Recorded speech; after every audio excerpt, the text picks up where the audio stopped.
For those that don't know me, there was a time not very long ago that I would have seen all of you as my enemy. For as much as I heard about Karbala the last 2 nights, about 13 years ago, I too was dreaming of Karbala as I was marching toward it with a rifle.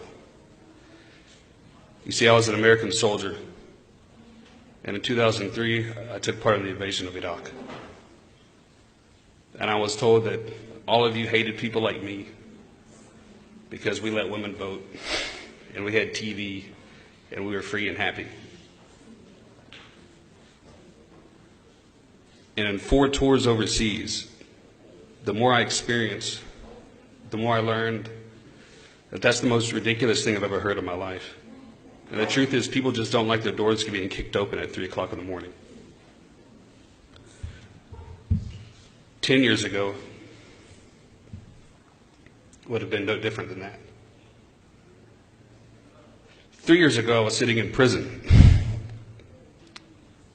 My 4th trip overseas was my 3rd trip to Afghanistan, working for a little company some of you probably have heard of, Blackwater. And that was the first time in my entire life that I actually had to face sobriety. And sobriety brings clarity.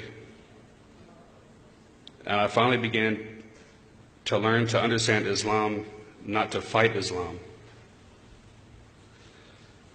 But the only thing I knew about Shia was that you were all a kuffar.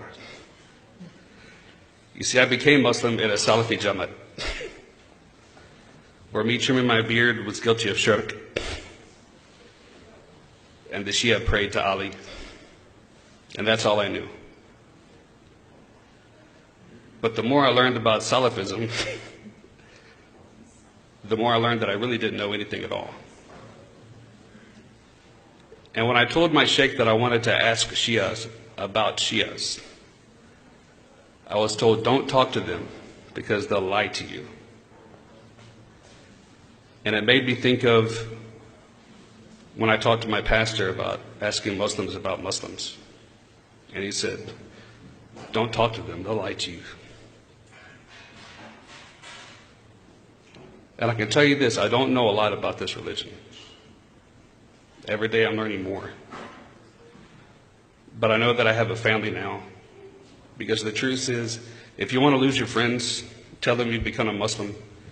If you want to gain some enemies, tell your Muslim friends that you become Shia.